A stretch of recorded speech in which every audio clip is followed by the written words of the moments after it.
Boa noite, pessoal. Começar a aula de hoje, então, de análise. Bom, na aula passada a gente estava falando sobre corpos, né? Como eu falei antes, a gente vai definir os números reais como um corpo ordenado completo.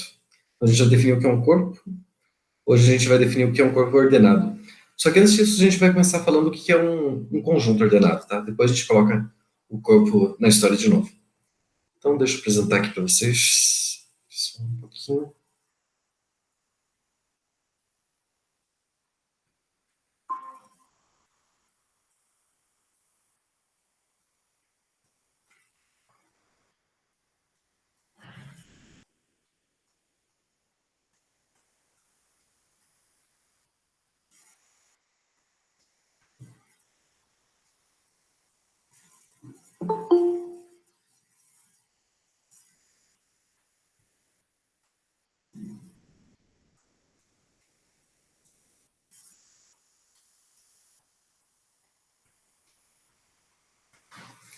Já, então, continuando aqui na apostila, a gente vai definir o que é um conjunto ordenado, tá? Então, um conjunto ordenado é um conjunto que tem uma relação de ordem. Conjunto onde a gente pode dizer o que está antes e o que está depois nesse conjunto. Tem uma ordenação desses elementos, tá? Então, primeiro, definindo aqui como uma relação de ordem. A gente fala relação de ordem parcial para não confundir com ordem total, tá? Vamos lá. Então, uma relação de ordem parcial, a gente escreve esse símbolo aqui, que é como se fosse um menor ou igual, só que meio tortinho. É uma relação, então, nesse conjunto X, que satisfaz três propriedades. A primeira propriedade é a propriedade reflexiva, quer dizer, todo conjunto tem que ser comparável com ele mesmo. A gente pode pensar, qualquer elemento é menor ou igual que ele mesmo. Transitiva, então, se x for menor ou igual que y menor ou igual que z, então o x tem que ser menor ou igual que z. E antissimétrica, se o x é menor ou igual que y menor ou igual que x, então x é igual a y. Na verdade, esse símbolo aqui,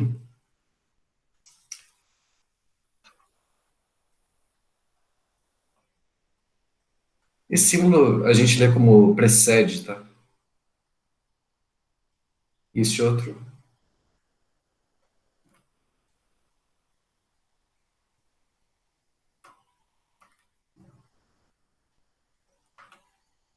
precede ou é igual a.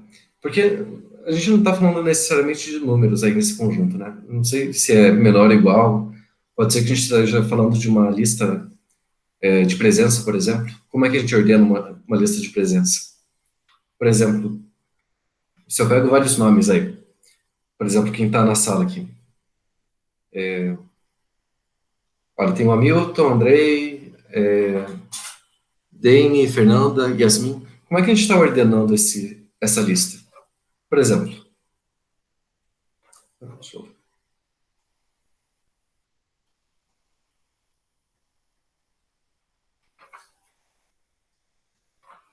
olha, em primeiro lugar que aparece na minha lista está o Hamilton. Em segundo lugar está o Andrei. Terceiro está.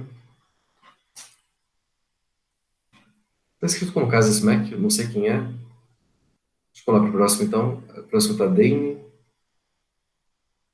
Enfim, isso aqui é uma relação de ordem nesse conjunto de listas que a gente tem. Essa relação, a gente diz que é a ordem lexicográfica.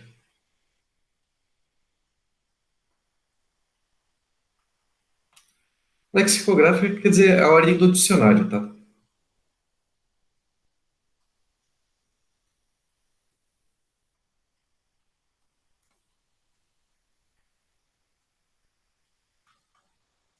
Então, como é que a gente faz para ordenar uma lista de nomes? Bom, a gente olha primeiro a primeira letra, certo? Se repetir a primeira letra, a gente olha a segunda. A gente tem uma relação de ordem, primeiro, entre as letras do alfabeto, né? Isso é uma relação meio que arbitrária. A gente define como a letra A sendo menor, precedendo a letra B, que precede a letra C, precede a letra D, e assim por diante. E usando essa relação de ordem aqui entre as letras do alfabeto, a gente pode ordenar qualquer lista de nomes.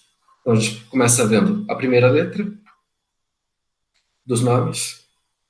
Se a primeira letra for menor do que a primeira letra do outro nome, por exemplo, entre o André e a Dane, a gente coloca o André primeiro, porque a primeira letra aqui é menor do que a primeira letra daqui.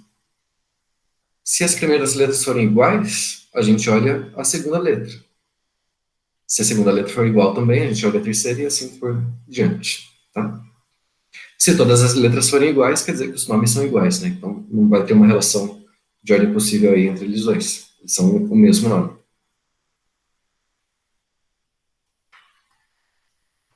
Bom, então só para fixar aqui. Uma relação de ordem, então.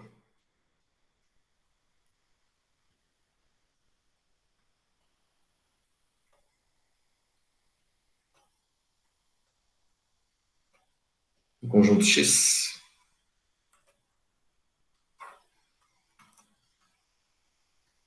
Uma relação, então, que satisfaz aquelas três propriedades.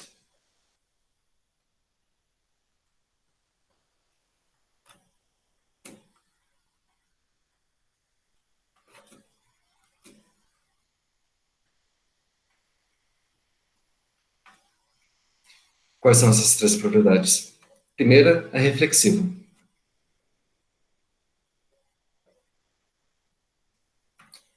Quer dizer, qualquer elemento do conjunto X tem que ser comparável com ele mesmo. Então, X precede ele mesmo. A segunda, a transitividade.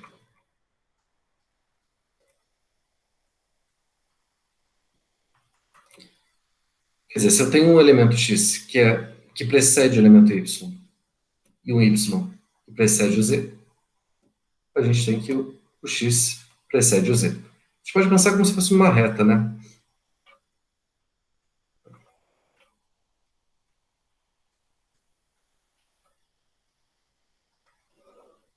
Se na reta aqui o X está à esquerda do Y e o Y está à esquerda do Z, então o X está à esquerda do Z.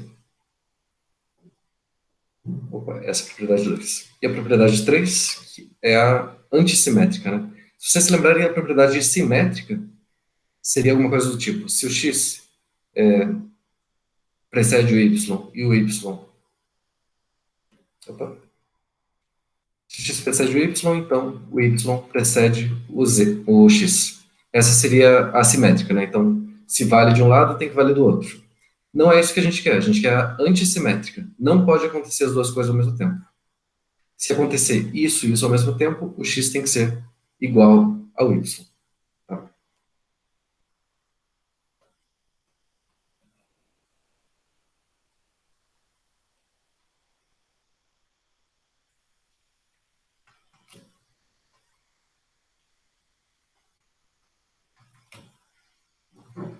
Então, se o x precede o y e o y precede o z, o x, o x e o y tem que ser iguais. Então, não pode acontecer as duas coisas ao mesmo tempo para elementos diferentes. Tá?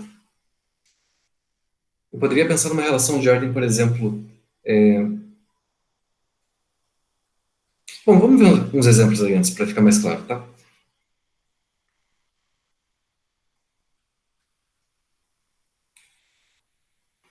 Eu estava esquecendo dessa quarta propriedade, que é dicotomia. Dicotomia quer dizer, ou vale uma coisa ou vale outra. Ou melhor, sempre vale uma das duas opções. Para uma relação de ordem parcial, tem que valer essas três propriedades, reflexiva, transitiva e antissimétrica. Na relação de ordem total, eu tenho que ter sempre a seguinte condição. Quaisquer dois elementos aqui do conjunto X, qualquer x e y, nesse conjunto X, tem que valer opa, ou X valendo ou x é menor ou igual que y, ou y é menor ou igual que x. Ou x precede o y, ou o y precede o x. Pelo menos uma das duas tem que valer. Tá? Isso é uma relação de ordem total. Vale essas três propriedades, então, reflexiva, transitiva, antissimétrica, e vale a dicotomia. Quer dizer, sempre vale uma das duas opções aqui, x menor ou igual que y, ou y menor ou igual que x. Tudo bem? Então, a gente vai ver alguns exemplos de relações de ordem que são parciais ou totais. Geralmente, quando a gente fala relação de ordem, está subentendido que é parcial, tá? Se valer essa quarta propriedade, daí a gente diz que ela é uma relação de ordem total.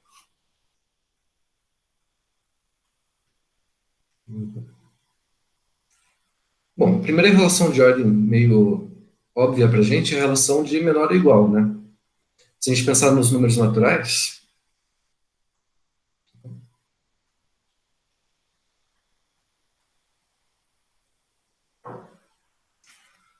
então aqui, no conjunto dos números naturais, a relação de ordem menor ou igual. Vamos ver se ela satisfaz aquelas três propriedades. Quais eram as três propriedades? Primeiro, a reflexiva, a segunda, a transitiva, e a terceira é a antissimétrica, né?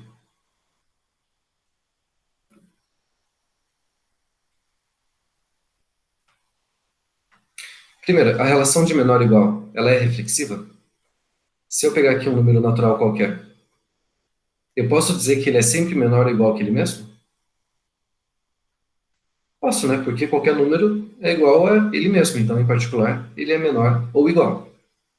Isso aqui é um caso particular de menor ou igual. Então, a primeira propriedade que vale. Transitiva. Se eu tenho um número n menor ou igual que m e um número m menor ou igual que p, eu posso dizer que o n é menor ou igual que o p? O n menor ou igual que p? Posso, né? A gente sabe que a relação menor ou igual nos naturais, ela satisfaz a transitividade. E por último, se eu tiver um número aqui, n menor ou igual que m e m menor ou igual que n, que eu posso falar de nm, eles têm que ser iguais. Então, é uma relação de ordem parcial. E ela é total? Vale a quarta propriedade? A dicotomia? Se eu pegar dois números naturais quaisquer, n e m, eu sempre posso dizer que o n é menor ou igual que m, ou o m é menor ou igual que n? Sim, né? Sempre vai valer uma coisa ou outra. Ou um número é menor que o outro, ou é maior que o outro. Ou pode ser igual também. Daí valeriam as duas condições. Tudo bem? Então, essa relação. Na verdade, é essa relação que a gente está interessado, tá? Nos números reais, a relação de ordem que a gente vai ter é justamente a relação de menor ou igual. Eu vou dar os outros exemplos aí para ficar mais claro o que é uma relação de ordem, tá? Em conjuntos que nem sempre são conjuntos numéricos. Então, outro exemplo aí é a relação de continência de conjuntos, tá? A relação de um conjunto está contido no outro. Então, por exemplo, nesse conjunto aqui, ABC.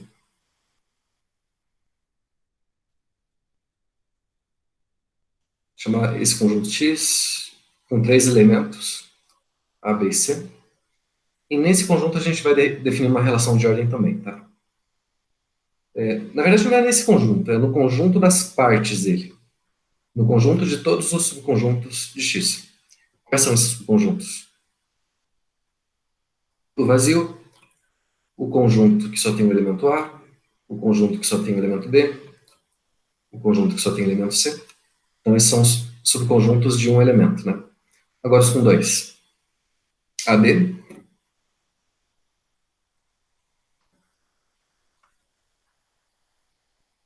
BC e AC. E por último, o conjunto com três elementos, só tem essa opção, né? O conjunto ABC.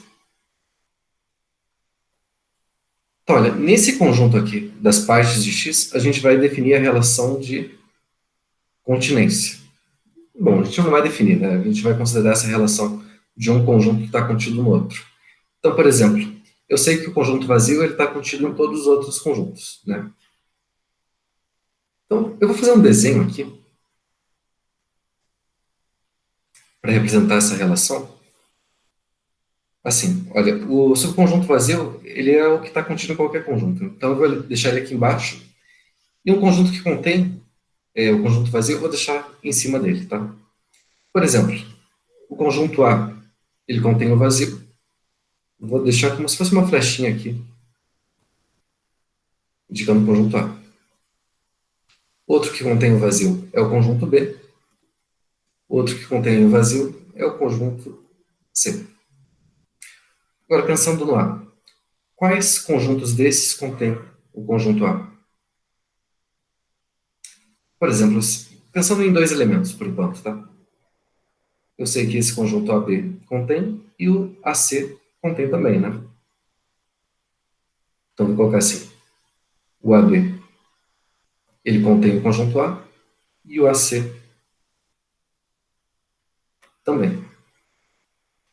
O conjunto B ele está contido em quais conjuntos de dois elementos?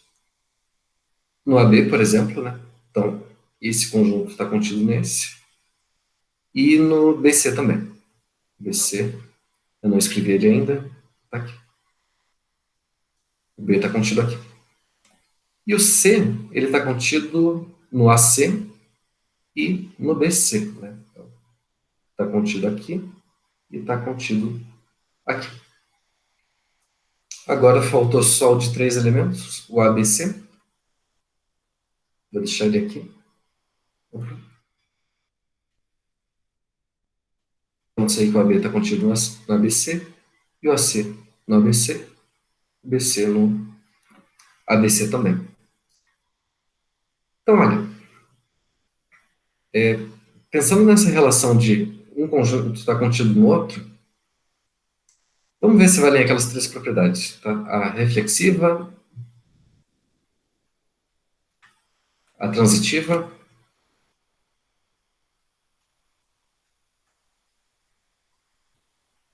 e a antissimétrica.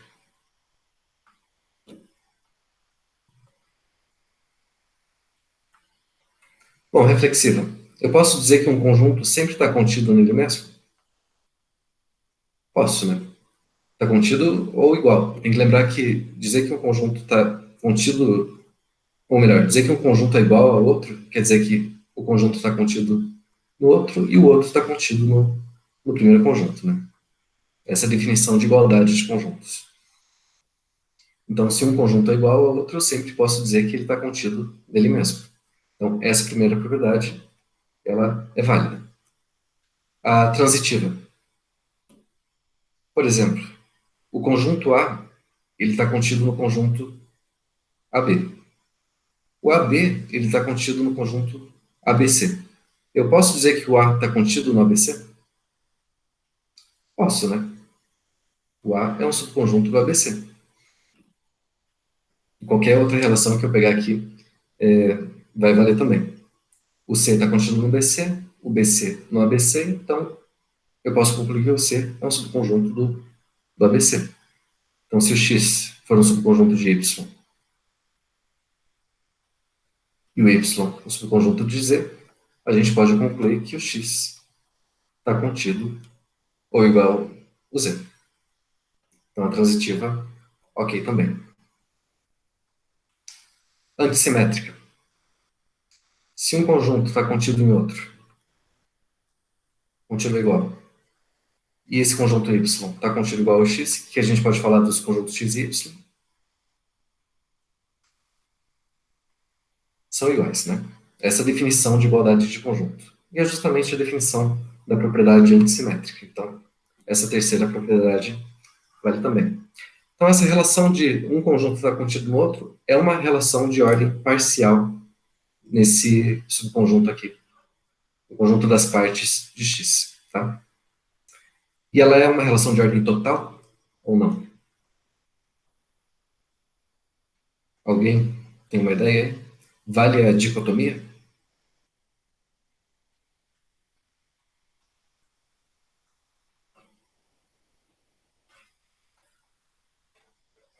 Então, deixa eu apagar aqui e fazer de novo.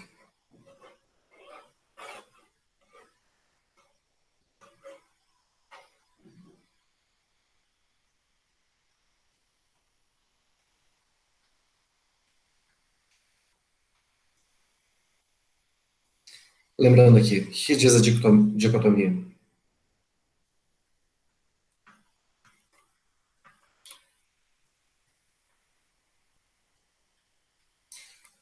Para todo par de elementos aí do conjunto X, no caso do meu conjunto P de X,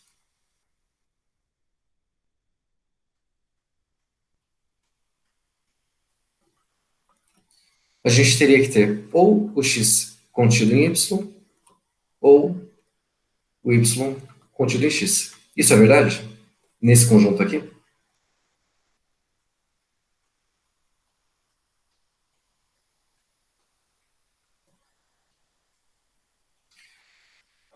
Vocês conseguem ver dois conjuntos aí que um não esteja contido no outro e nem o outro no primeiro? Tá fazendo aquele desenho da árvore de novo. Ou melhor, pegando uma apostila que está pronto, né?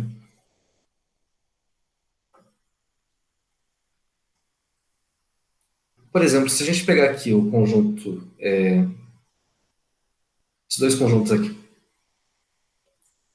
conjunto B e o conjunto AC. É verdade que o B está contido no AC?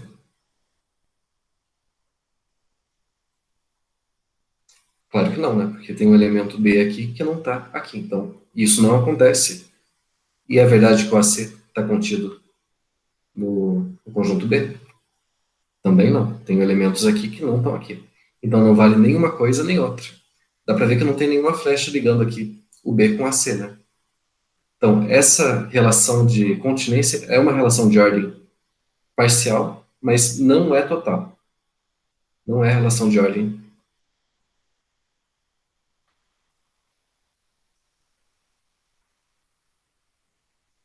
total. Na relação de ordem total, qualquer dois elementos do conjunto P de X no caso, tem que ser comparáveis por essa relação. Ou um precede o outro, ou o outro precede o primeiro. Nesse caso aqui, isso não é verdade, né? Tem elementos aqui do conjunto que não são comparáveis entre si. Outro exemplo aqui, o conjunto AB e o conjunto BC. Também, eu não posso dizer nem que o AB está contido em BC, nem que o BC está contido no AB, né? Então, são elementos que a gente diz que são incomparáveis por essa relação. Tudo bem? Joia. Uma outra relação um pouco diferente aqui. É o que eu falei antes da relação da ordem do dicionário, aqui num contexto um pouco mais simples. Aqui a gente está pegando o produto cartesiano dos números naturais, por eles mesmos. Então, os pares ordenados aqui, NM naturais. E eu vou definir essa relação de ordem aqui da seguinte forma. Como é que a gente vai comparar, então, dois elementos, dois pares ordenados? O meu conjunto agora, esse produto cartesiano.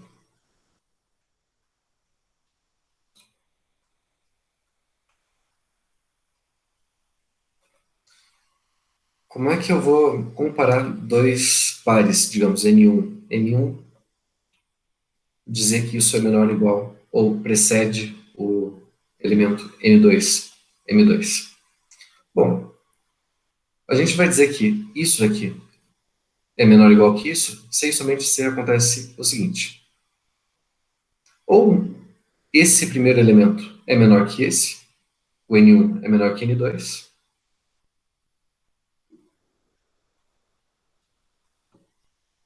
ou se acontecer dos dois primeiros forem iguais, serem iguais, aí eu olho o segundo, o M1 e o M2. Então eu vou olhar se o M1 é menor ou igual ao M2. Tudo bem? Essa é a definição da relação de ordem que eu estou dando. Por exemplo, se eu pegar aqui esses dois pares, digamos, 3, 2 e 4, 4, 1. Qual desses pares que é menor que o outro? Esse é menor ou igual que esse ou esse menor ou igual que esse? A gente vai usar a definição da relação que a gente deu ali, né? Primeira coisa, a gente olha o primeiro elemento. Qual que é menor?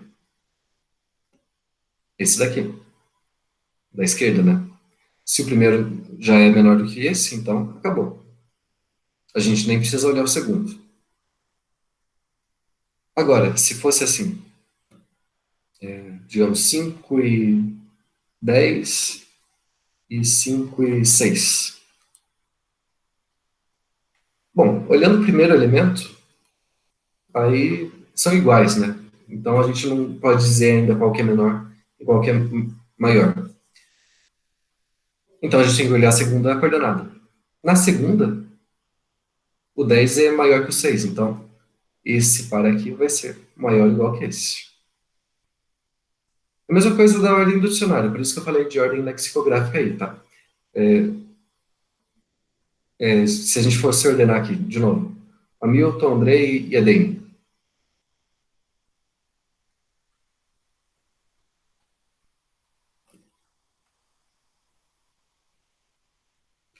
Como é que a gente faz para ordenar esses nomes aí? A gente olha primeiro as primeiras coordenadas, classifica primeiro pela letra A, né? Depois para B, depois para C, depois para D. E entre as que empataram aqui, as que começam com a letra A e as que começaram com a letra A, a gente olha para a segunda letra. Aqui o M é menor que o N, então a gente coloca esse nome aqui primeiro, depois esse, e assim por diante. Tá? Então essa é a ordem lexicográfica. A ordem lexicográfica que a gente adotou aqui para números. Tá? A gente poderia fazer essa ordem também para os números complexos. Tá? Se a gente definisse assim, o conjunto dos números complexos.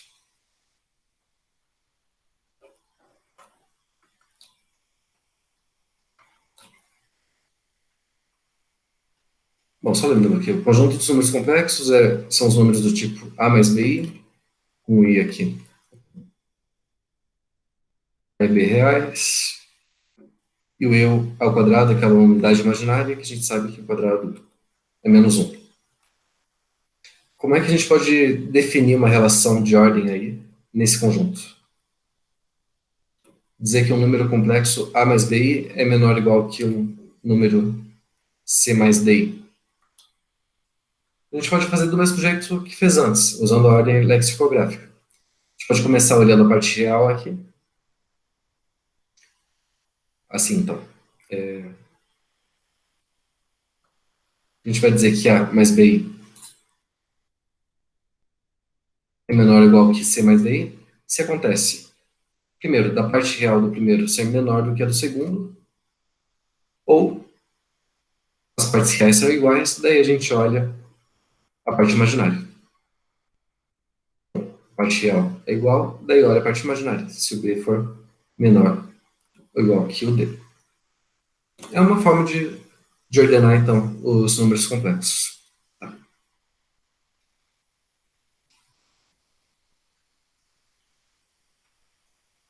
Então, um último exemplo aí, um pouco diferente, a gente pode ordenar também os números naturais. A gente ordenou antes dizendo se era menor ou igual, tá? Da forma usual.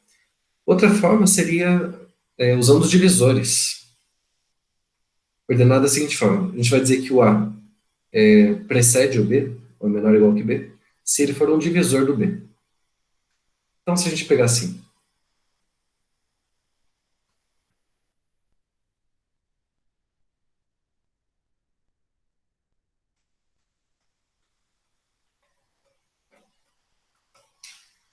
então, de novo, nos números naturais, a gente vai considerar essa relação de ordem aqui. O A. Bom, vamos chamar de MN, né? Já que a gente está falando de números naturais. O N precede o número M, se somente se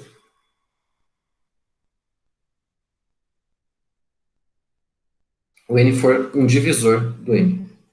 Lembrando, essa barrinha vertical aqui significa N divide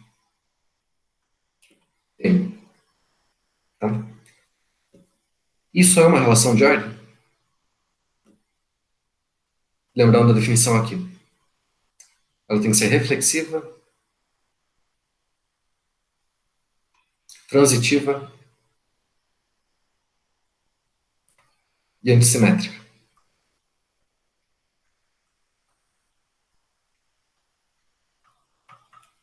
Primeiro, essa relação ela é reflexiva? Se eu pegar um número natural qualquer, é verdade que ele divide ele mesmo? É, né? Por exemplo, eu posso dizer que o 5 ele sempre divide o próprio 5. Essa relação, ela é transitiva? Se eu tenho um número n que divide um número m e m divide um número p, é verdade que o número n divide p? Por exemplo, se eu pegar um número, bom, sei lá, o 3, por exemplo, ele divide o número 6, né? 3 é um divisor de 6. O 6, ele é um divisor de 18, por exemplo. Né? Dá para dividir o 18 por 6. É verdade que eu consigo dividir o 18 por 3? É, né? Eu consigo dividir o 18 por 3. Isso vale, na verdade, para qualquer número natural. Se n é um divisor de m e m é um divisor de p, então o n é um divisor de p também. Então vale a propriedade transitiva. E antissimétrica, se o n é um divisor de m e m é um divisor de n, é verdade que o n e m são iguais? É, né? Primeiro que para n dividir o m, eu tenho que ter o n menor ou igual que m. Aqui também. Então, pela primeira relação de ordem que a gente deu exemplo, da relação menor ou igual, a gente conclui que o n tem que ser igual a n. Beleza? Então, vale as três propriedades aqui da relação de ordem parcial.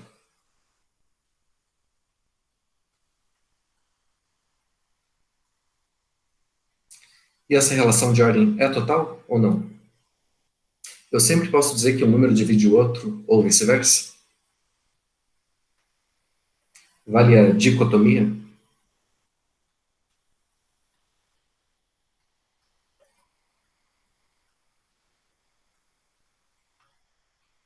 Alguém tem algum exemplo aí?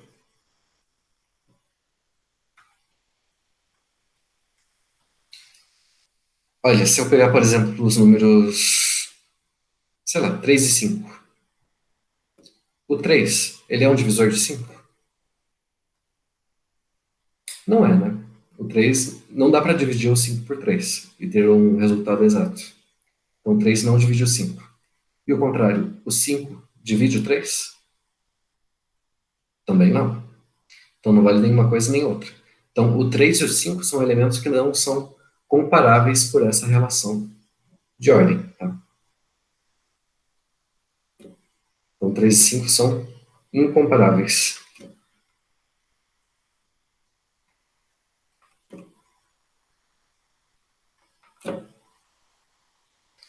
por essa relação. Então, a dicotomia não vale aqui para a relação de divisão. Tá? Então, é uma relação de ordem parcial, mas não é relação de ordem total. Beleza? Bom, então, essa aqui é a definição de conjunto ordenado. Tá? É um conjunto que tem uma relação de ordem. Mas, na verdade, o que a gente está interessado em trabalhar é num corpo ordenado. Então, não é só um conjunto, é um conjunto que tem duas operações, operação de soma e de multiplicação, e ela ainda tem que ter uma relação de ordem. E não só isso, essa relação de ordem ela tem que ser, de certa forma, compatível com as operações do corpo, senão ela não vai servir para nada. Tá? Então, como é que a gente vai definir um corpo ordenado? Como eu falei, é um corpo, então é um corpo, é um conjunto com duas operações, de soma e multiplicação, com uma relação de ordem, satisfazendo certas propriedades. Tem que ser compatível, então, com as operações do corpo. E que propriedade que é essa? Bom, a gente vai definir aqui na apostila, tá? Então, um corpo ordenado,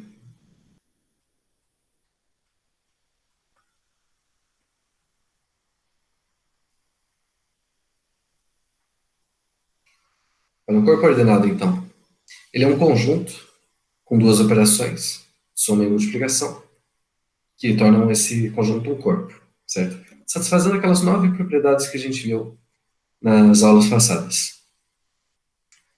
E tem uma relação de ordem aqui, satisfazendo aquelas 4 propriedades que a gente viu antes. É uma relação de ordem total, tá? Então tem que satisfazer a propriedade reflexiva, a transitiva, a antissimétrica e a dicotomia. E daí? Qual que é a relação, então, da relação de ordem com as operações do corpo? Ela tem que satisfazer essas duas condições. Primeiro, a monotonicidade. Monotonicidade é de monótono, tá?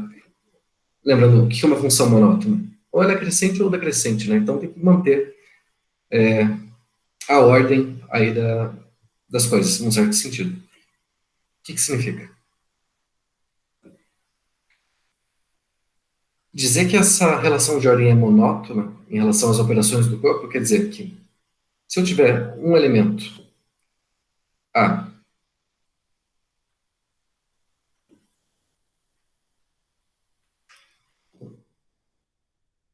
vou botar aqui,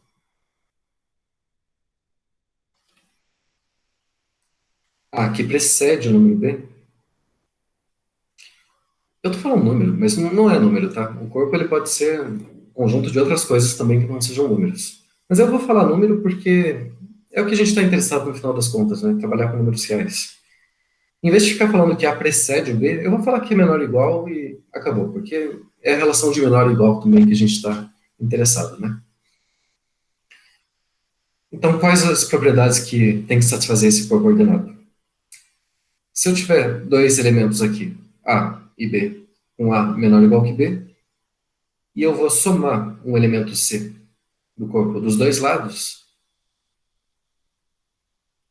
essa relação tem que manter o sentido da desigualdade, tá? Então, meio bagunçado aqui. Deixa eu escrever aqui na mesa que fica mais organizado.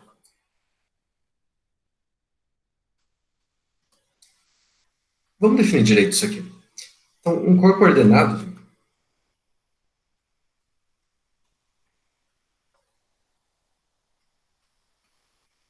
que a gente vai denotar assim, o corpo, a operação de soma, a operação de multiplicação e a relação de ordem. Então, isso é um corpo. K mais I vezes, com uma relação de ordem,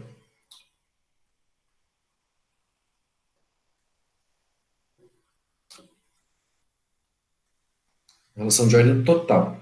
Tá? Então, todos os elementos têm que ser comparáveis entre si, satisfazendo duas condições.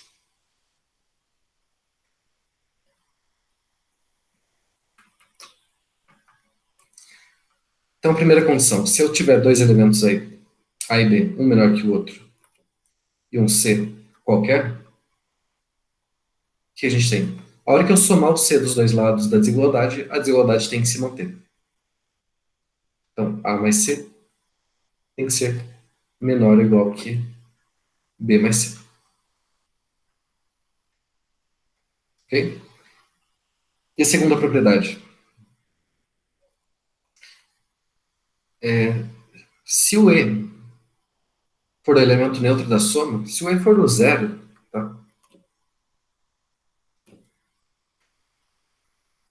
Eu vou escrever zero já, em vez de. Se zero é o elemento neutro da soma,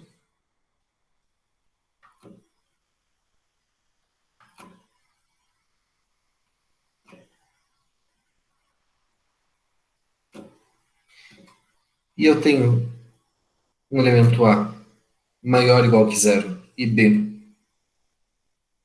maior, opa, maior ou igual que zero, então o produto dos dois tem que ser maior que zero também. Então a história de se eu multiplicar dois elementos positivos, eu tenho que ter um elemento positivo ainda. Tá?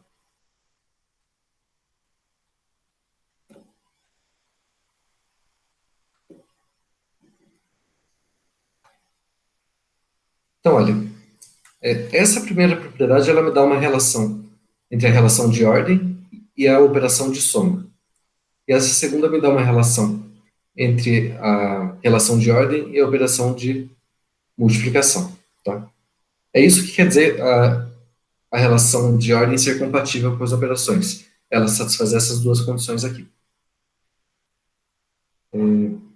Então, a multiplicação de elementos positivos tem que ser positiva e a soma tem que ser monótona. Se a gente pensar o seguinte, que eu tenho dois elementos positivos aqui,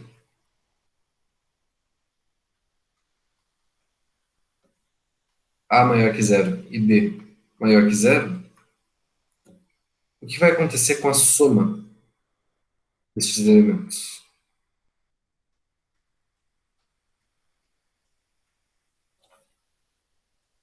Vai ser positivo também. Eu acho que eu provei isso. A gente vai provar isso daqui a pouquinho, tá? Não vamos atravessar as coisas. Aqui na apostila, eu chamei o elemento neutro da soma de E. Ali na mesa eu coloquei zero já, tá? Só para a gente ficar consciente do que significa esse elemento neutro da soma. Mas poderia ser, por exemplo, a matriz nula, a função nula, dependendo do conjunto que a gente está trabalhando, tá? Então, olha só. K é o nosso corpo, é o nosso conjunto dos elementos. Eu vou chamar de K mais o conjunto dos elementos positivos de K. O que são os elementos positivos? São os elementos que estão na frente do elemento neutro da soma. Estão seguindo o elemento neutro da soma. E são diferentes dele mesmo, né? Então, como se a gente tivesse uma reta aqui.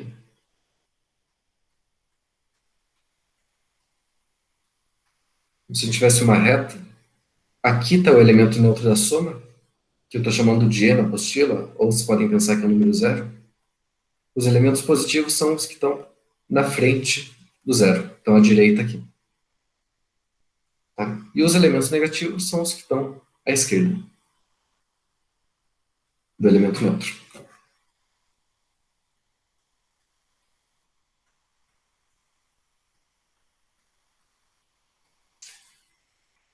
Essa é uma forma de definir o corpo ordenado. No livro, se vocês forem ler, ele está fazendo um pouco diferente, tá? Ele não fala de conjunto ordenado, não fala de nada disso. Ele define um corpo ordenado a partir dos elementos positivos desse corpo. Então, no livro do Elon, ele está definindo o corpo ordenado como o seguinte: é um corpo, K mais vezes, em que tem um subconjunto K mais, satisfazendo as seguintes condições. Primeiro, a soma de dois elementos aqui, desse conjunto K mais, que são os elementos positivos, ainda é positivo. E o produto de dois positivos é positivo também. E a segunda condição é que qualquer elemento do corpo, ou é o elemento neutro, ou ele é positivo, ou ele é negativo. Dizer que o elemento é negativo quer dizer que o oposto dele é positivo, tá? Por exemplo,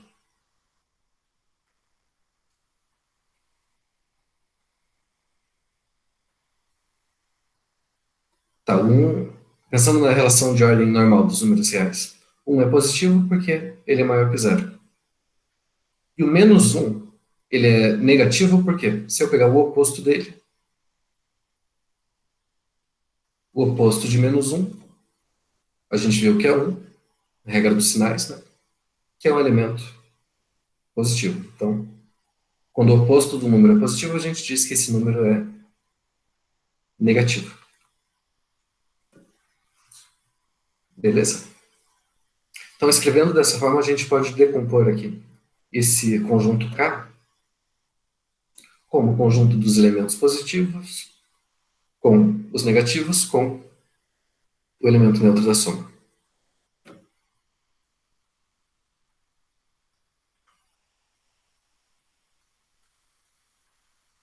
Tudo bem?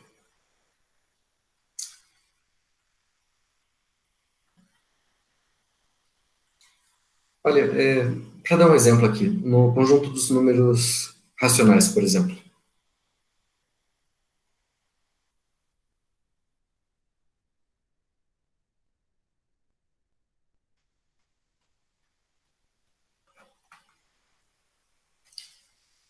Então, nesse conjunto Q, quem que são os números racionais?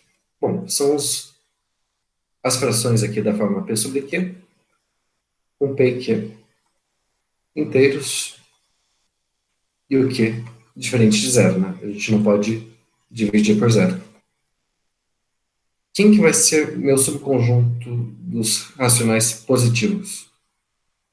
Bom, a gente pode definir isso como sendo todas as frações do tipo P sobre Q, onde o P e Q não são só números inteiros, são números naturais, tá? Então são inteiros positivos.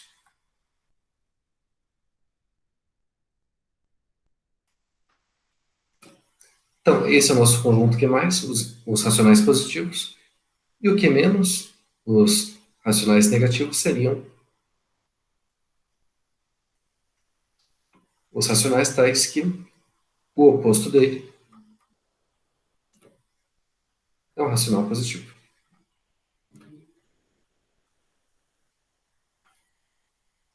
Então, a gente pode escrever aqui, o conjunto dos números racionais vai ser o conjunto dos positivos, união com os negativos, união com o zero.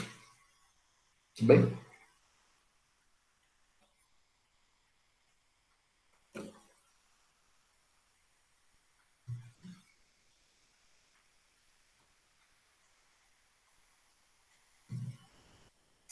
Tá, aqui está definindo a relação de ordem nos racionais, né? Da forma que a gente já tinha definido para os números naturais. Como é que a gente diz que um número racional é maior que o outro?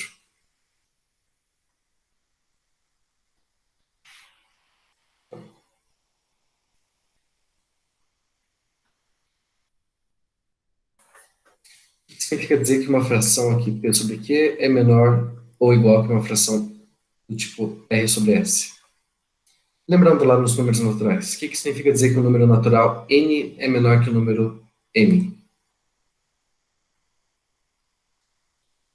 nos naturais? Por exemplo, por que o 1 é menor que o 3? Dizer que N é menor que M quer dizer que existe um número natural P, tal que somando com o número N, a gente tem o número P, o número M, né? Então, 1 é menor que 3 por quê? Porque existe algum número natural que somando com 1 dá 3. No caso, o número 2, né? A gente pode definir a mesma relação aqui para os números racionais. Dizer que um número racional x é menor que um número racional y quer dizer que existe um certo número natural, natural não, racional, positivo, tal que o x somando com esse z é igual a y. Então, o x aqui, o y aqui, somando o x com uma coisa positiva, a gente chega no y. Essa é a definição da relação de ordem nos números racionais. Dos números em geral, na verdade, né? Só que a gente não falou que é um número real ainda, então vamos fixar por enquanto nos números racionais.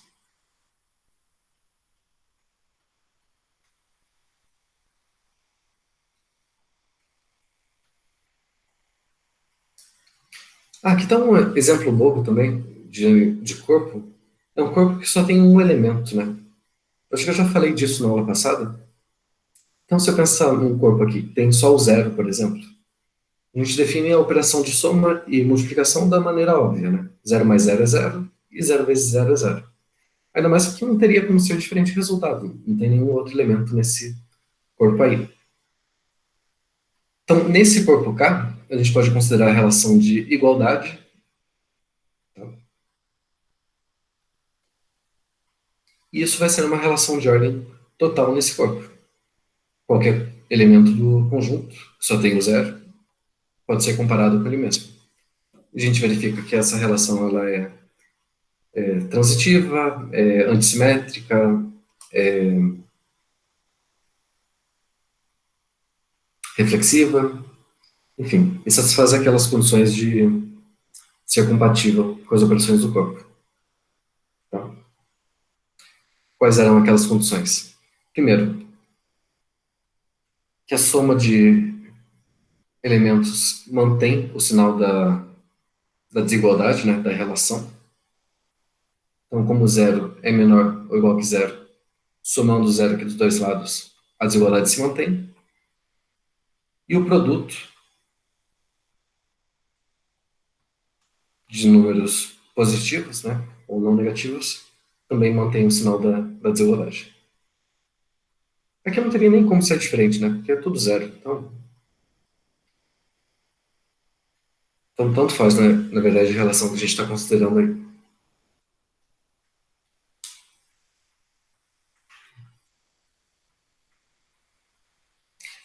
Só que esse exemplo aqui, o corpo com um elemento só, ele não vai servir para nada para a gente, então, de agora em diante, a gente não vai nem considerar esse caso mais, tá? A gente sempre vai pensar que o corpo ele tem pelo menos dois elementos para a gente fazer as operações, e em vez de ficar escrevendo, igual está na apostila aqui, o elemento neutro da soma, chamado de E, e o elemento neutro da multiplicação, chamado de L, a gente vai chamar o elemento da soma, neutro da soma de zero, o elemento neutro da multiplicação de um. Em vez de escrever a soma desse jeito, vamos escrever assim. Em vez de escrever a multiplicação desse jeito, vamos escrever só com ponto. Para simplificar a notação e já pensar que a gente está trabalhando com números, né? Que é o que a gente está interessado, na verdade. Beleza? Então, joia. A gente já definiu, então, um monte de coisas aí, demos uns exemplos. Quando eu falar de um corpo não trivial, quer dizer que eu não estou considerando esse caso aqui, tá? O caso onde o corpo tem um elemento só. E questão de notação, de novo,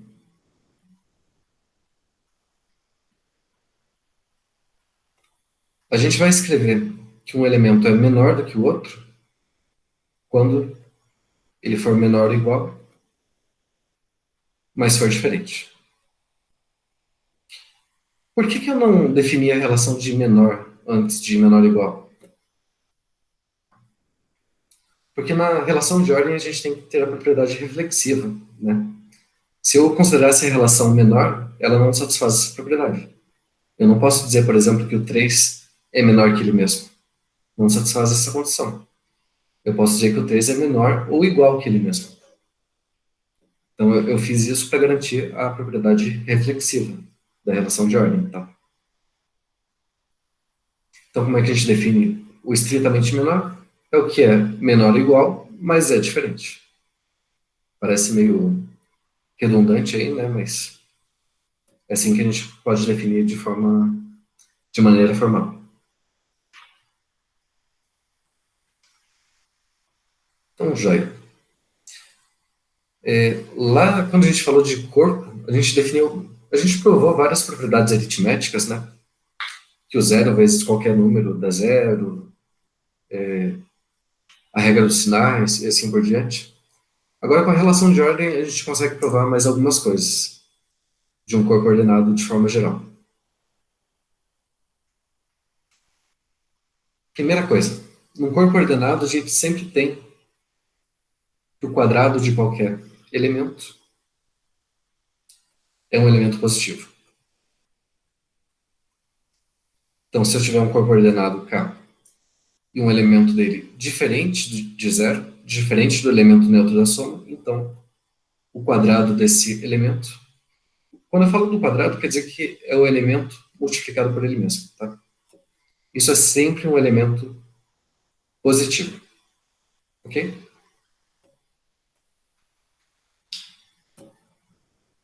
Bom, a demonstração aí é só usar as propriedades de corpo ordenado e de corpo que a gente já provou antes. Vamos mostrar isso aí de forma mais detalhada.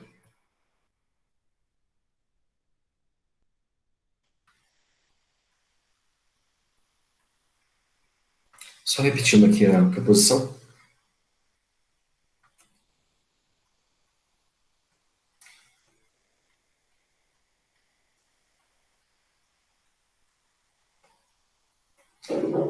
Olha, eu vou escrever o corpo ordenado agora só como K, tá? Mas está subentendido que esse K ele tem uma operação de soma, de multiplicação e uma relação de ordem total nesse corpo, compatível com as operações.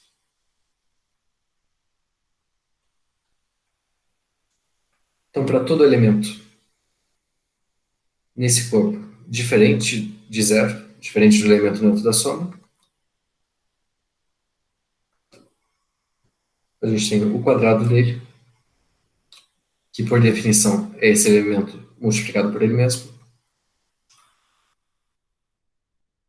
é o elemento positivo. Beleza?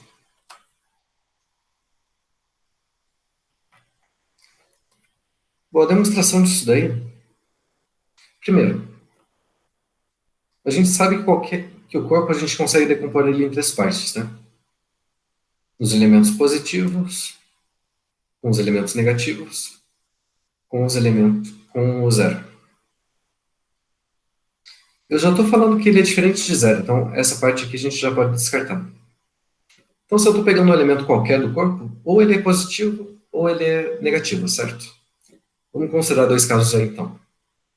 Primeiro, digamos que o A seja um elemento positivo. O que significa dizer que ele é positivo? Quer dizer que ele está depois do zero, está à direita do zero. E se A, o zero precede o elemento A. Eu posso repetir isso aqui duas vezes aqui, porque eu vou multiplicar o A com ele mesmo, né? Se eu tenho um elemento maior que zero e outro elemento maior que zero, o que a gente pode falar do produto deles dois? Também é maior que zero. Isso está na definição de corpo ordenado, né? Olha só.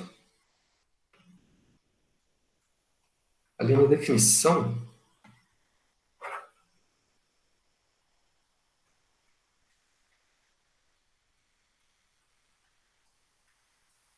era a minha segunda propriedade. Se eu tenho um elemento maior que zero e o outro elemento maior que zero, então o produto deles dois também é maior que zero. É exatamente isso que a gente tem. Então, o produto de dois elementos positivos ainda é positivo. Então, aqui a gente conclui que o A ao quadrado, ele é positivo. Agora, o negativo. Digamos que o A seja negativo.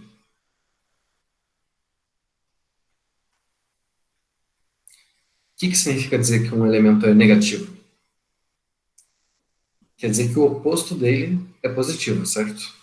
Então, dizer que o A é negativo quer dizer que o menos A ele é positivo. Quer dizer que o menos A ele é maior que zero. De novo, se eu tenho um produto de dois elementos positivos, então o produto deles dois é positivo também, certo? E quanto que é menos A vezes menos A? É a mesma coisa que A vezes A. É a regra dos sinais, né? A gente provou a aula passada. Que menos A vezes menos A é a mesma coisa que A vezes A, que é o nosso A ao quadrado. Então, tanto faz. Se o elemento for positivo, o quadrado dele é positivo. Se ele for negativo, o quadrado dele é positivo também. Se ele for zero, o quadrado é zero. Beleza?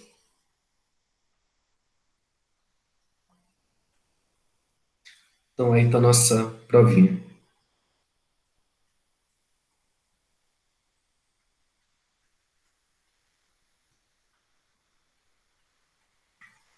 Tá, um corolário interessante aí é que que o número 1, que é o... Não é o número 1, né? De novo, é o elemento neutro da multiplicação.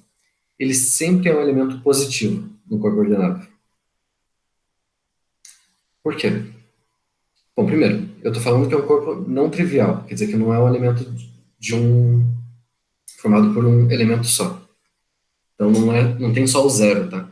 Porque se ele fosse só o zero, o que ia acontecer?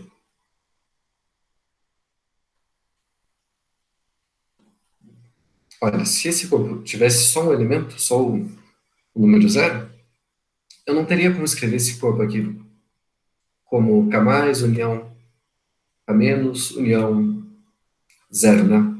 Esse conjunto aqui seria vazio, esse seria vazio também. Então não faria nem sentido de falar de existência de um elemento positivo. Por isso que a gente está falando de um corpo não trivial, tá? Tem que ter pelo menos dois elementos esse corpo.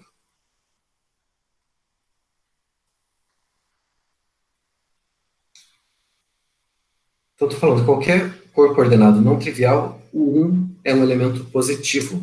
Quer dizer que ele está depois do zero. O zero precede o 1, sempre. Qualquer corpo ordenado. Como é que a gente prova isso?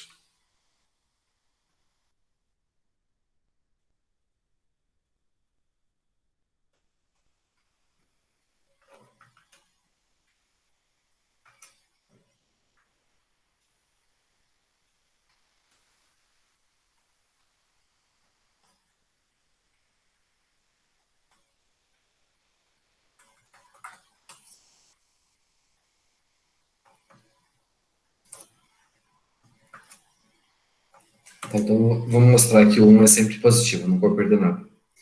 Elemento neutro da multiplicação.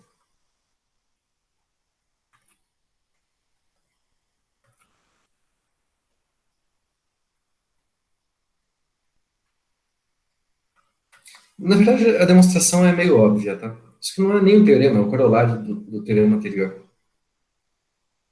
Uma consequência imediata do teorema anterior. Por quê? Bom, a gente sabe que o 1, ele é sempre, a gente pode escrever ele como 1 vezes um, né?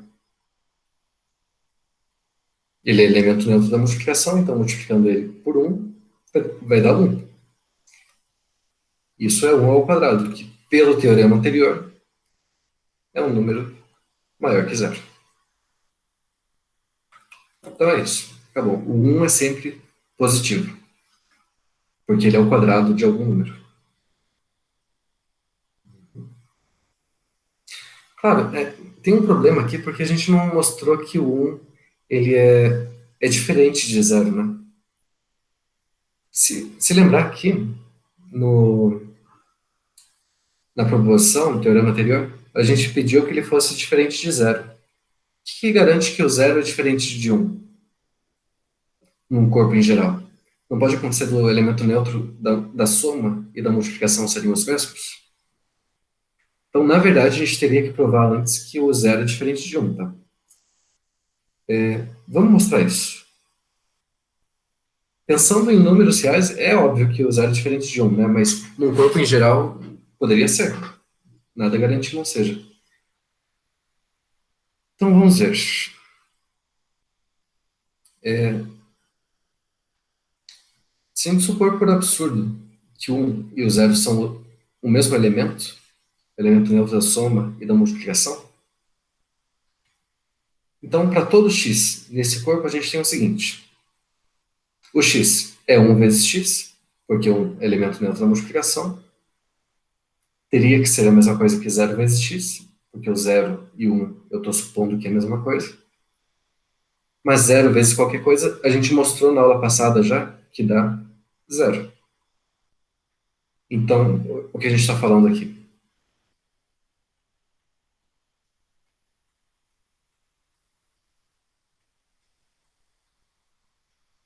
Estou falando que para todo x no corpo, o x é a mesma coisa que zero.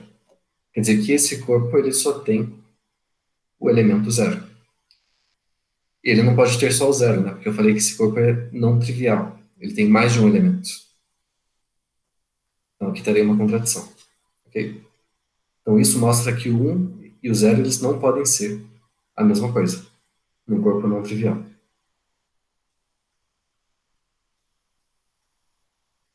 Então, beleza. 1 é diferente de zero, então a gente pode concluir que o quadrado do 1 ele é positivo pela proposição anterior. Né? 1, a gente sabe que é 1 vezes 1, que é 1 ao quadrado. Como 1 é diferente de zero, a gente conclui que 1 é positivo. Okay? E uma consequência, então,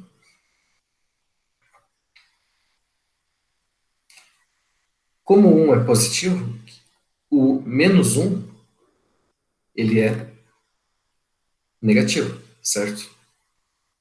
Porque o oposto dele, que é o 1, é positivo. Então, menos 1 ele é sempre negativo. O 1 é sempre positivo. Se a gente pensar aqui, de novo, no corpo representado numa reta, a gente teria a situação seguinte.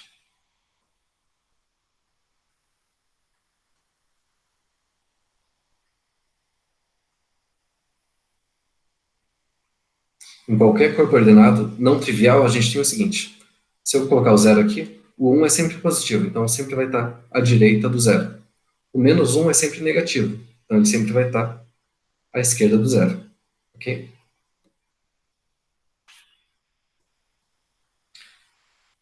Olha, outra consequência importante aí.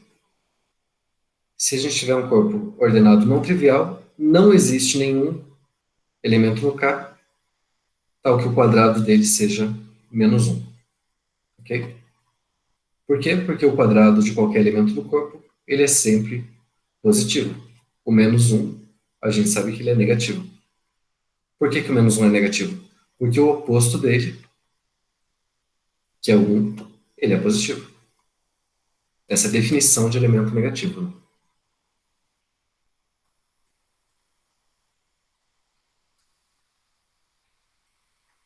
Olha, esse corolário ele é interessante porque ele diz, por exemplo, que no conjunto dos números complexos, no corpo dos números complexos, a gente não consegue nenhuma relação de ordem compatível com as operações do corpo.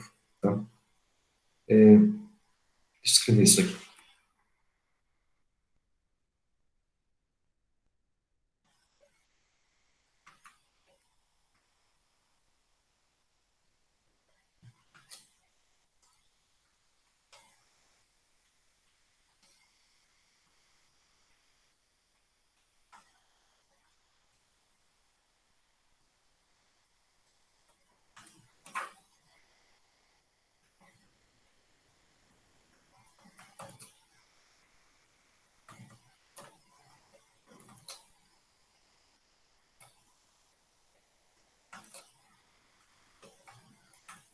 Num corpo ordenado não trivial, o quadrado de qualquer elemento é sempre diferente de menos um.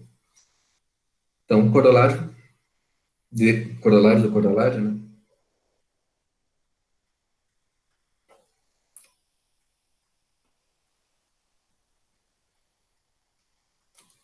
O corpo dos números complexos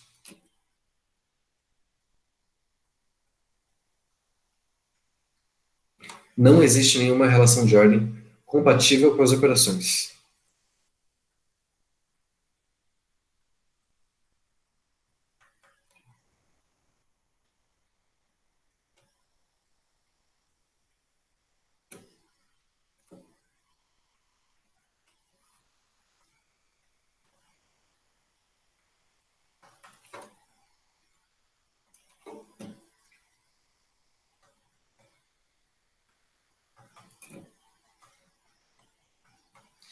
Então, olha, aqui está a diferença grande, né, entre dizer que um conjunto é ordenado e que um corpo é ordenado. O conjunto dos números complexos, dá para a gente ordenar ele? Dá. A gente deu até o exemplo, usando a ordem lexicográfica. Pensando aqui que um elemento é menor ou igual que o outro, comparando a parte real e a parte imaginária,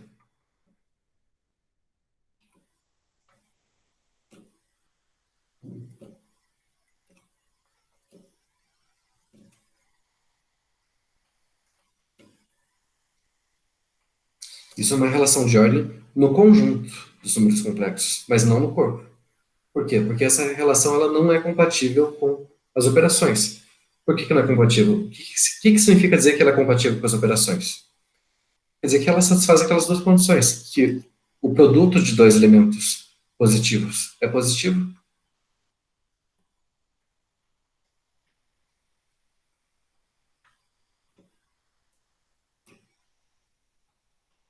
e a soma também.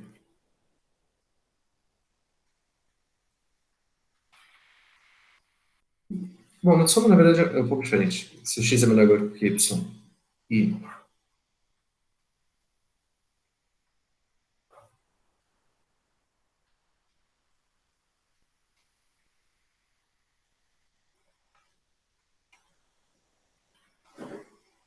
Deixa eu só ver como é que eu defino isso.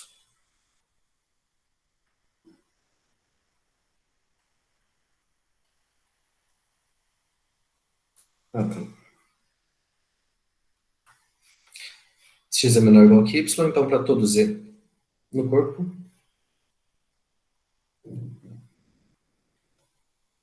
a gente tem x mais z menor ou igual que x, opa, y mais z. Então, somando z dos dois lados, teria que manter a desigualdade. Então, se a gente pensar, por exemplo, nesse conjunto aqui, nesses dois elementos, usando essa ordem que eu defini aqui em cima,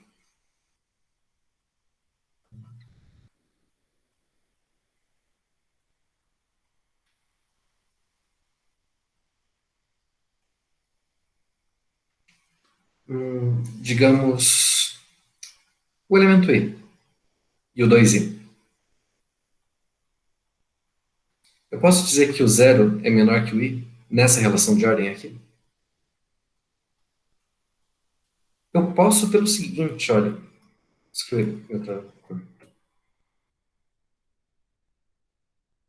O zero eu posso escrever ele como zero mais i vezes zero, certo? O i eu posso escrever como zero mais i vezes um. Então, qual desses elementos é menor do que o outro, por essa definição? Olha, a gente tem que olhar primeiro a parte real. A parte real é igual. Então, depois a gente olha a parte imaginária. A parte imaginária aqui é maior. Então, esse elemento é maior que esse. Agora, se eu pensar em zero e 2i. O zero é zero mais i vezes zero. E o 2i é zero mais i vezes 2. De novo, a parte real é igual. A gente olha a parte imaginária. A parte imaginária desse é maior. Então, esse número é maior que esse. Então, se fosse uma relação de ordem no corpo, a multiplicação de elementos positivos teria que ser positiva, certo? Mas qual que é o produto aqui? De i vezes 2i. I vezes 2i dá menos 2. Eu posso dizer que isso é positivo? Não, não posso. Porque o 2 ele vai ser positivo, tá? Tem que provar isso, mas não é difícil verificar que o 2 é positivo, porque o 1 é positivo. Então, menos 2 vai ser negativo. Então, isso não é uma relação de ordem no corpo. É uma relação de ordem só no conjunto. Mas ela não é compatível com a soma e a multiplicação dos complexos. Ok? Só se tiver qualquer dúvida, podem falar aí, tá? Que eu fico só falando aqui, eu não sei se vocês estão entendendo o que eu estou falando ou não.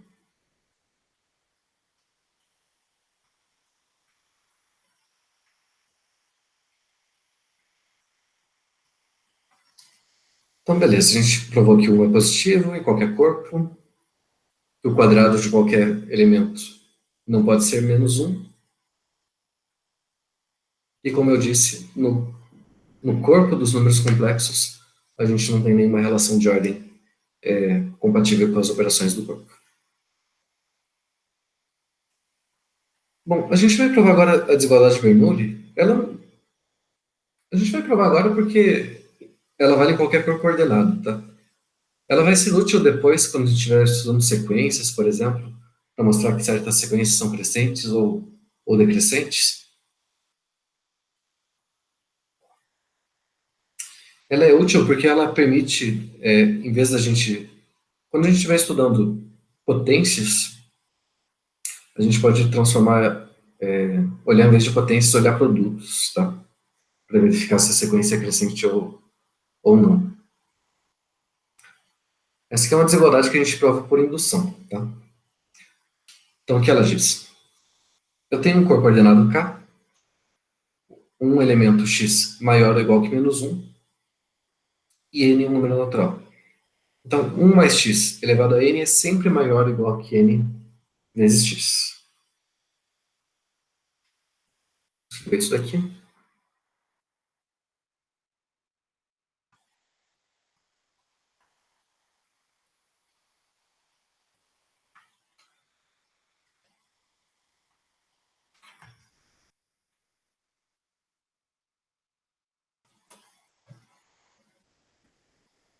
Desigualdade de Bernoulli é importante, tá? Você tem que tentar lembrar ela.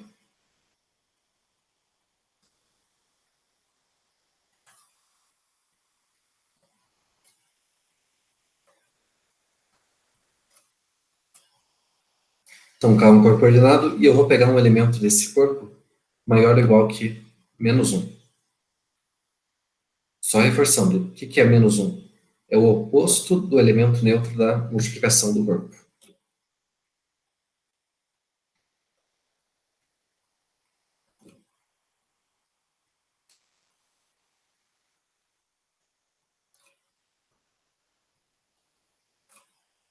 Então, para qualquer número natural, a gente tem o seguinte: 1 mais x elevado a n, e isso vai ficar sempre maior ou igual que 1 mais nx. Então, só para a gente fazer uns exemplos aí para ver se isso faz sentido. Se eu pegar, por exemplo, 1 mais 2 elevado ao cubo e 1 mais o x aqui, no caso eu coloquei 2, no n é 3. E 1, opa, aqui é mais. 1 mais 3 vezes 2. Qual que é maior?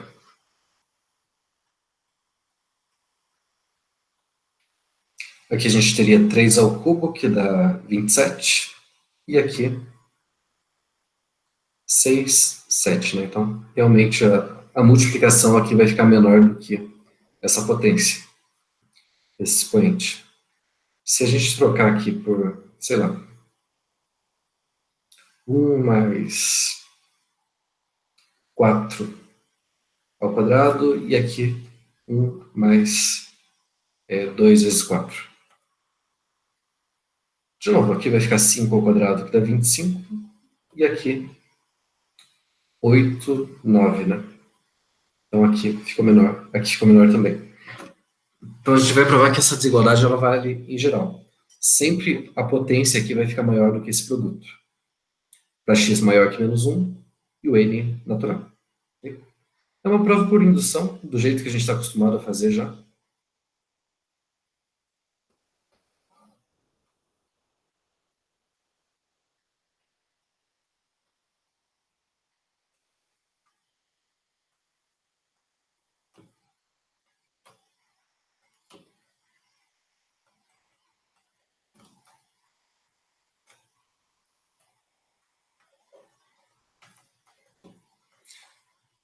Então vamos lá. Indução sobre o n, tá? Então a gente vai fixar o número x, o elemento x maior ou igual que menos 1, e variar o índice aí do expoente, esse número natural. Então, vou pegar aqui um x maior ou igual que menos 1 nesse corpo. Bom, prova por indução, né? Então, vamos provar primeiro para n igual a 1, supor que vale para um n natural qualquer, e provar para o n mais 1. Então, para n igual a 1, É verdade que 1 mais x elevado a 1 é maior ou igual que 1 mais 1 vezes x? Bom, 1 mais x elevado a 1 é a mesma coisa que 1 mais x. Isso é maior ou igual que 1 vezes 1. Opa, aqui não é vezes, né? 1 mais. 1 mais 1 vezes x. Bom, 1 vezes x é x. Então pronto, né? 1 mais x é igual a 1 mais x. Então, para n igual a 1, tá ok essa desigualdade. Então, vale isso aqui. Então, supondo que vale para n, vamos tentar provar para n mais 1. Tá?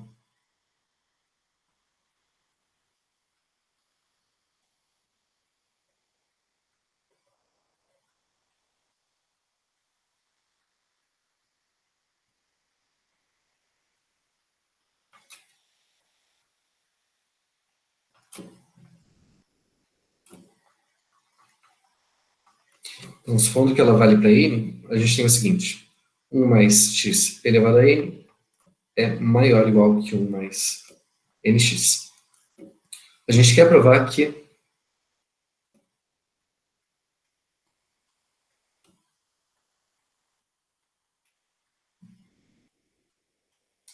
1 mais x elevado a n mais 1 é maior ou igual que 1 mais n mais 1x. Certo? Bom, como é que a gente pode sair daqui dessa desigualdade e chegar nessa outra de baixo? Alguma ideia?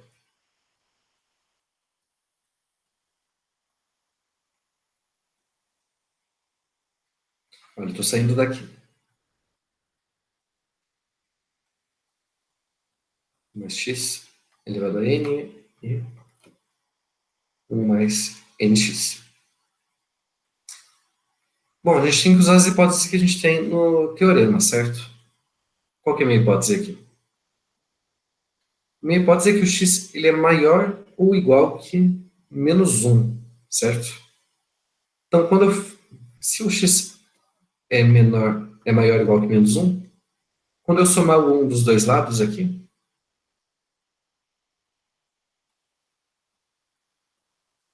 a desigualdade se mantém. Essa é uma das características do corpo ordenado, né? Eu posso somar o mesmo elemento dos dois lados que a desigualdade se mantém. Então, x mais 1 vai ficar maior ou igual que menos 1 mais 1, que é zero. Quer dizer que esse x mais 1 é o elemento positivo. Positivo ou zero, no pior dos casos.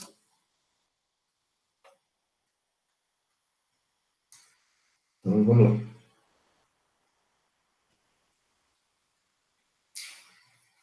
Então, como o x é maior ou igual que menos 1, então o x mais 1 é maior ou igual que zero.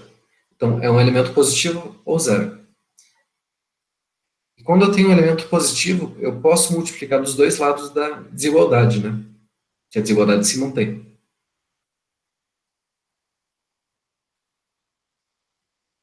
Essa é a segunda característica do corpo ordenado. Então, a gente tem o seguinte, 1 mais x elevado a n vezes 1 mais x, né, ou x mais 1. Isso tem que ficar maior ou igual que 1 mais nx vezes 1 mais x. Então, vamos juntar as coisas aqui. 1 mais x elevado a n vezes 1 mais x, a gente pode reescrever como 1 mais x elevado a n mais 1. E aqui, o que a gente pode fazer? Desse lado aqui, a gente pode usar a distributiva, né? Propriedade distributiva do corpo. Multiplicar esse número com esse com esse com este e esse com esse. Então, o que a gente vai ter? Aqui vai ficar 1 mais x.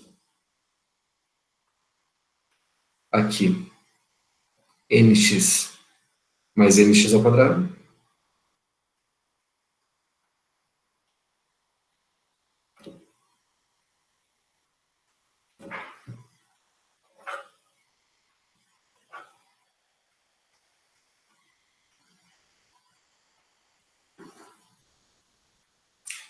Isso daqui, vamos ver como é que a gente pode reescrever. A gente tem que pensar onde que vai chegar primeiro, né? Eu quero chegar a alguma coisa desse tipo. 1 mais n mais 1x. Olha, 1 já está aqui, né? 1 está aqui, está aqui. nx mais x, n mais 1x é a mesma coisa que nx mais x, né? Está aqui e está aqui. Então só está sobrando esse nx ao quadrado. Mas o que eu posso falar desse elemento aqui? Eu tenho um quadrado de um elemento, então isso aqui é uma coisa positiva.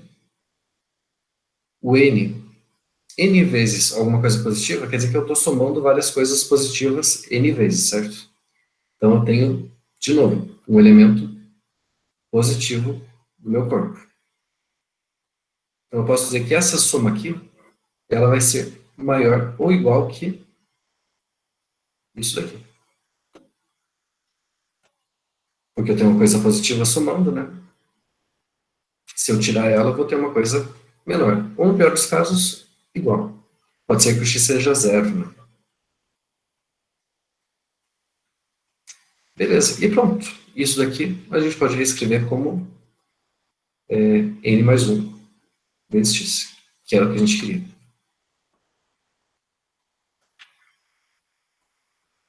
Né?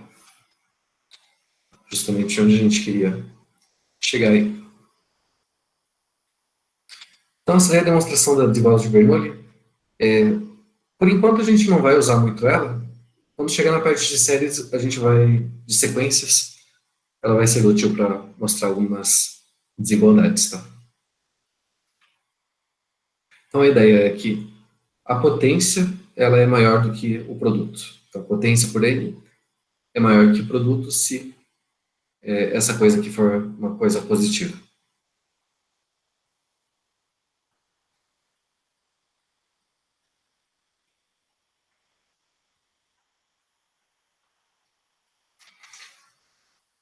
Bom, pessoal, essa parte de representação geométrica, eu já estava falando antes para vocês. A ideia é que, como o corpo ordenado é um conjunto com uma relação de ordem total, eu consigo sempre representar esses elementos de forma ordenada, pensando da esquerda para a direita. Então, se um elemento aqui,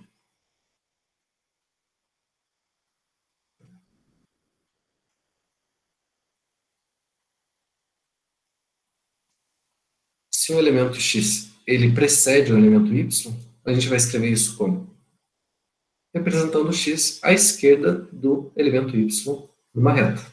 Tá? Eu consigo colocar todos os elementos numa reta porque é uma relação de ordem total. Eu não conseguiria colocar isso aqui, por exemplo, uma relação de ordem parcial,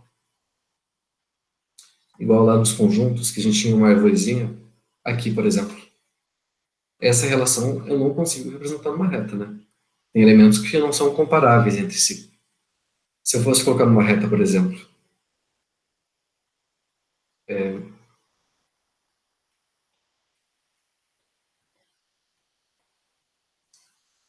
escrevendo da esquerda para a direita, eu poderia colocar o conjunto vazio aqui, por exemplo, nesse ponto, à direita dele, o conjunto A, à direita do A, o conjunto AB, à direita do AB, o conjunto ABC.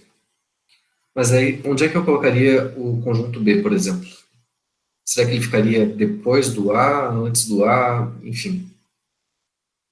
Eu não tenho como comparar os dois por essa relação de um conjunto estar contido no outro, né? Então, nessa relação de ordem, eu não consigo escrever eles numa reta, todos os elementos numa reta. Eu só consigo fazer isso quando tem uma relação de ordem total, onde todos os elementos são comparáveis entre si. Eu consigo uma relação de ordem total aqui se eu pegar um subconjunto disso. Olha, se eu considerasse só esses elementos aqui, em vez de toda essa árvore aqui, só esse galho, por exemplo, aí sim, teria uma reta aqui. Teria um segmento, enfim. Ou eu poderia pensar outra coisa, digamos, daqui,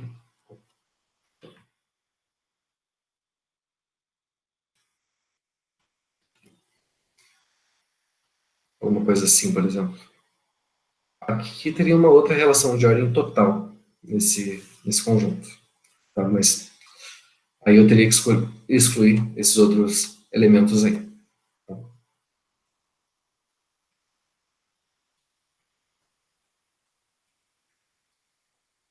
Bom, então, no nosso caso, a gente tem uma relação de ordem total, todos os elementos são comparáveis, a gente consegue colocar todos eles aí numa reta, escrevendo da esquerda para a direita quando um elemento precede o outro. Então, se a gente começar com o elemento zero, o elemento neutro da soma, colocou nessa reta aí, os positivos vão ficar à direita do zero e os negativos à esquerda, tá? A gente já mostrou, então,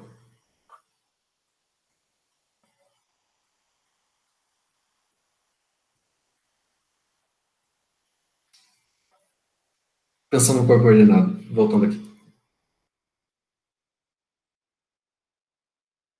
Um corpo ordenado não trivial, de novo. Ele tem alguma coisa além do elemento zero. A gente já mostrou, tá? Aqui estão os elementos positivos à direita e os negativos à esquerda. A gente já mostrou que o 1 ele é um elemento positivo, né? Ele é sempre maior que o zero, se o corpo tiver mais de um elemento. Então o oposto dele vai ser negativo. Só para reforçar, o que significa dizer que que um elemento é negativo? São os elementos do corpo que o oposto dele é positivo. Então, menos um, por exemplo, se eu pegar o oposto de menos um, é um, que é positivo. E quem que seria o 2? Onde é que estaria o 2?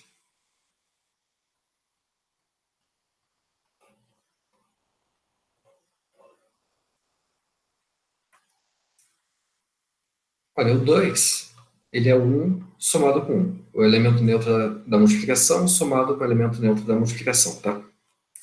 Bom, eu sei que o zero é menor que o 1, então somando o 1 aqui dos dois lados, a gente tem que o 1 é menor que o 2. Quer dizer que o 2 tem que estar à direita do 1, aqui na reta. Então, a gente marca o 2 aqui. Do mesmo jeito, o menos 2 vai estar à esquerda ali do menos 1, fazendo as continhas e tal. Ah, e assim por diante, né? A gente vai ter aqui o 3 à direita do 2, o 4 à direita do 3, e por aí vai. Agora, se a gente pensar nas frações, por exemplo, um meio.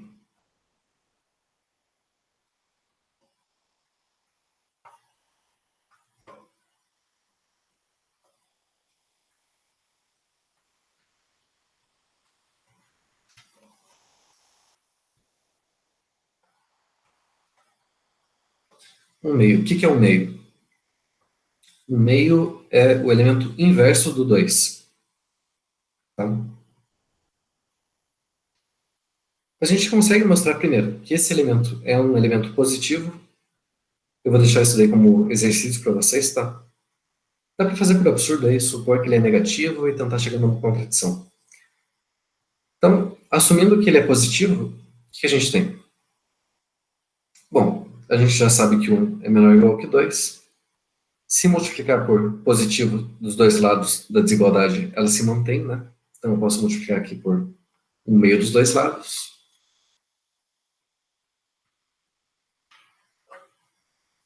Então o que a gente conclui? 1 vezes 1 meio é 1 meio. 2 vezes 1 meio. Um é inverso do outro, então o produto dá 1. Então, primeiro, eu sei que ele é positivo e ele é menor que 1. Então ele tem que estar em algum lugar aqui entre 1 e 2.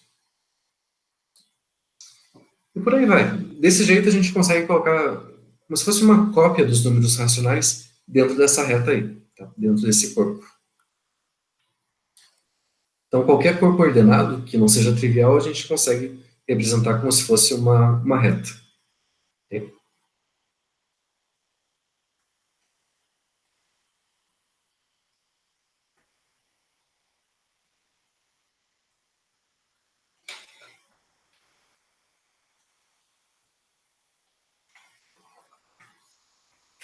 Bom, e nessa reta do corpo ordenado, a gente consegue considerar esses subconjuntos que são os intervalos, tá? O que é um intervalo? Bom, intervalo é algum subconjunto que tem essa cara aqui.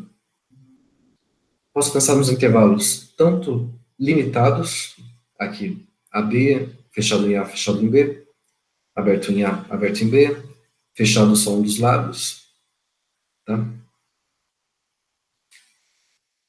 Então, o intervalo, em geral, é alguma coisa do tipo...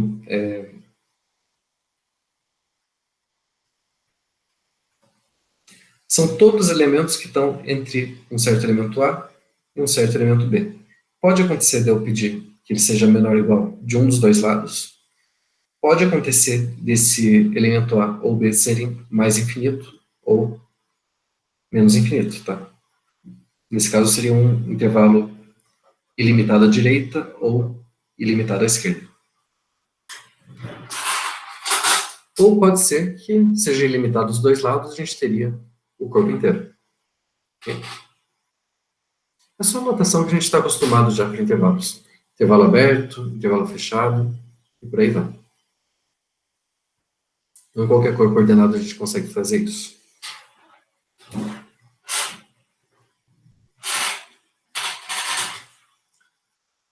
Joia.